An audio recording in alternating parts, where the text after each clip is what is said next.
बिस्मिल्लाहिर्रहमानिर्रहीम। अस्सलाम वालेकुम नाज़रीन, मैं हूँ ज़ुवारिया रहमान। आप देख रहे हैं मेरा यूट्यूब चैनल कैपिटल व्यूज़। नाज़रीन, हम अपने इस चैनल पर जो है वो पिछले काफ़ी टाइम से उस्मान मिर्ज़ा केस के हवाले से बात कर रहे हैं। अब तक इस केस में जितनी डेवलपमेंट्स हो चुकी हैं वो मैंने आपके साथ शेयर की। कल आपको जैसा कि मालूम है कि उस्मान मिर्ज़ा को अदालत में पेश किया गया अपने बाकी साथियों के हमरा, यानी कि तमाम मुल्ज़िमान को जो है अदालत में पेश किया गया। और उसके बाद जो है वो इसका क्या नतीजा निकला कि उस्मान मिर्ज़ा की एक धमकी सामने आई है।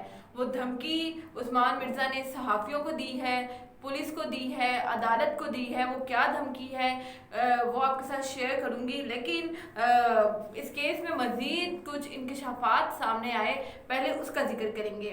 अब तक आपको मालूम है कि 6 मुल्ज़िमान गिरफ्तार किए गए और ये खबरें आ रही थी कि तमाम मुल्ज़िमान जो है इस केस से जुड़े वो गिरफ्तार कर लिए गए हैं।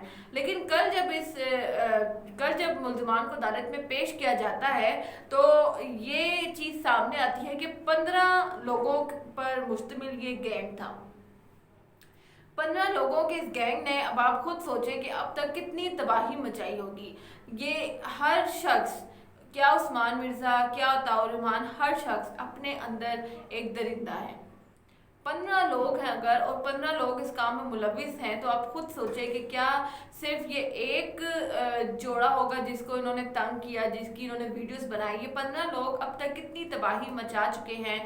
ये तो आगे चल के जब मज़ीद तफ्तीश होगी तो मज़ीद जो है वो केस ही खुलता जाएगा और कई अहम हक़ाइक़ जो है वो सामने आएंगे। लेकिन कल जब इनको अदालत में पेश किया गया तो पहली बात तो ये सामने आई कि 15 लोग जो है वो इस गैंग में शरीक थे। अभी सिर्फ 6 मुल्ज़िमान जो हैं वो गिरफ्तार किए गए हैं। 8 मुल्ज़िमान की गिरफ्तारी अभी बाकी है।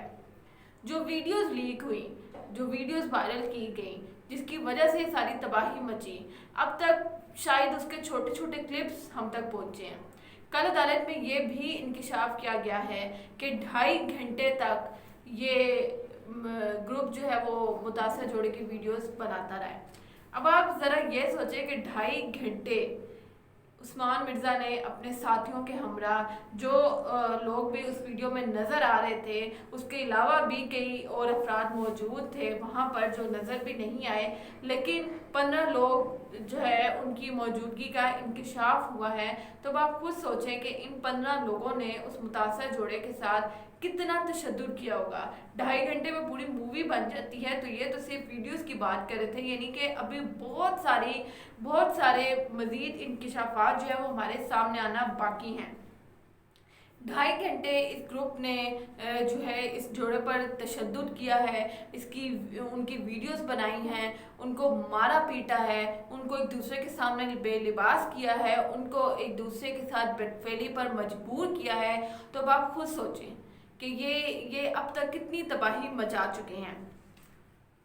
दफ़ा 144 के तहत मुतासा जोड़े ने जो बयान रिकॉर्ड करवाया उससे भी ये तस्दीक की गई कि 2.5 घंटे जो है ये लोग इनकी वीडियोस बनाते रहे हैं। अब जैसे जैसे केस अपने मंतकी अंजाम तक पहुंच रहा है, ये मुतासा जोड़ा खुद इस केस में इन्वॉल्व हो चुका है। और मेरे नज़दीक जो है ये बड़ी हौसले की, बड़ी सब्र की, बड़ी जुर्रत की बात होती है कि जिसके साथ ये सब कुछ हुआ है वो अब ये चीज़ फेस कर रहा है, वो अदालतों के चक्कर लगा रहा है।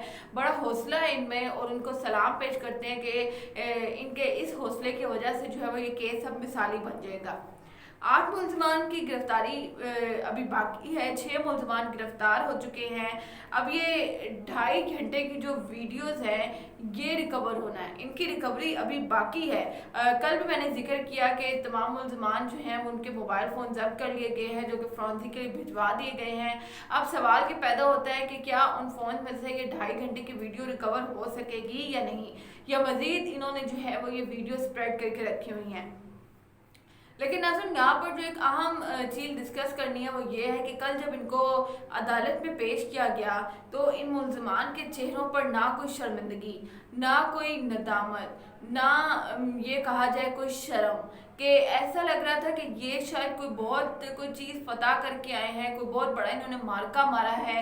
जितने गरूर से, जितने तकब्बुर के साथ जो है वो ये अदालत में पेश हुए हैं, और फिर इन्होंने जो है वो धमकियां लगाई हैं। पहली बात तो ये कि आपने एक इतना घनौना फेल सर अंजाम दिया है, और बजाय कौम के सामने शर्मिंदा होने के, बजाय अदालत के सामने शर्मिंदा होने के, बजाय मुल्ज़िमान के सामने शर्मिंदा होने के, आप अदालत में जाकर धमकियां लगा रहे हैं।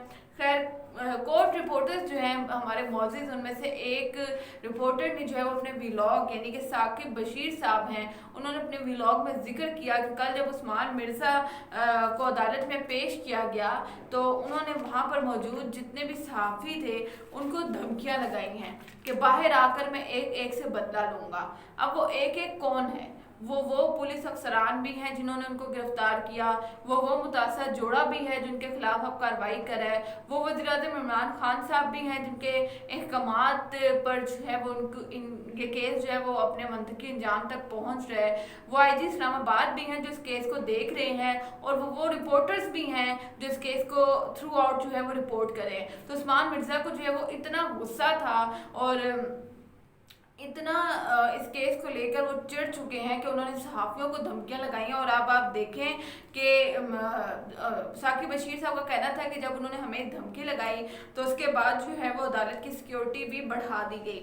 लेकिन अब उस्मान मिर्ज़ा साहब तो खैर मैंने गलती से कह दिया, माज़रत चाहूँगी इस पर। इस शख्स की जो है वो आप जुर्रत देखें कि आप इतना बुरा फेल सर अंजाम देकर आए हैं। आपके अगेंस्ट जो है वो पूरी कौम अब खड़ी हो चुकी है, सोशल मीडिया पर आपके खिलाफ जंग छिड़ चुकी है, और पाकिस्तानी कौम जो है वो आपको गालियां देने पर मजबूर है, और उनका बस नहीं चल रहा कि आप उन्हें कहीं मिलें तो वो आपको जो है वो चौक पर खड़ा करके खुद आपको मारें, खुद आपको जो है वो सरेआम फांसी दें। लेकिन आपकी जो है वो ये, मैं तो ये कहूँगी कि किस्मत अच्छी है कि अभी आप पुलिस वालों के पास हैं तो आप बचे हुए हैं, वरना अगर आपको अवाम के सामने लाया जाए, अवाम के बीच में लाया जाए, तो ये अवाम खुद आपको जूते मार कर ना मारे तो शायद हमारे अंदर से शायद गैरत मर चुकी हो अगर हम ये फेल से अंजाम ना दें। खैर, आप देखें कि उस्मान मिर्ज़ा साहब की जो जुर्रत है कि वो अहाता अदालत में खड़े होकर सहाफ़ियों को धमकियां दे रहे हैं, पुलिस वालों को धमकियां दे रहे हैं। यहाँ सवाल ये पैदा होता है कि क्या उस्मान मिर्ज़ा को ये यकीन है कि वो रिहा हो जाएंगे, उनकी ज़मानत हो जाएगी? क्योंकि अब तक की सारी कार्रवाई से मुझे और मुझ समेत पूरी कौम को ये ऐसा कहीं नहीं लगता कि इनकी ज़मानत हो सकेगी। जितना स्ट्रॉन्ग पुलिस इस टाइम इनके अगेंस्ट खड़ी हुई भी है, जितना इमरान खान साहब खुद इस केस में इन्वॉल्व है, लेकिन अगर इनको ये खुशफहमी है तो पुलिस को चाहिए, इदारों को चाहिए कि इनकी सबसे पहले तो इनकी खुशफहमी जो है वो दूर की जाए। और अगर यह खुशफहमी नहीं है और इनको ये यकीन है कि इनकी ज़मानत हो जाएगी, तो अब उन लोगों की तलाश शुरू की जानी चाहिए जो पैसा लगाकर, जो प्रेशराइज करके इनकी ज़मानत करवाएंगे। ये अब तक की इस केस से जुड़ी सारी सूरत हाल थी। इसके आगे जो भी अपडेट होगी वो आप तक ज़रूर पहुंचाऊंगी। अब तक के लिए इतना ही, मुझे दीजिएगा इजाज़त। अल्लाह ने के बाद।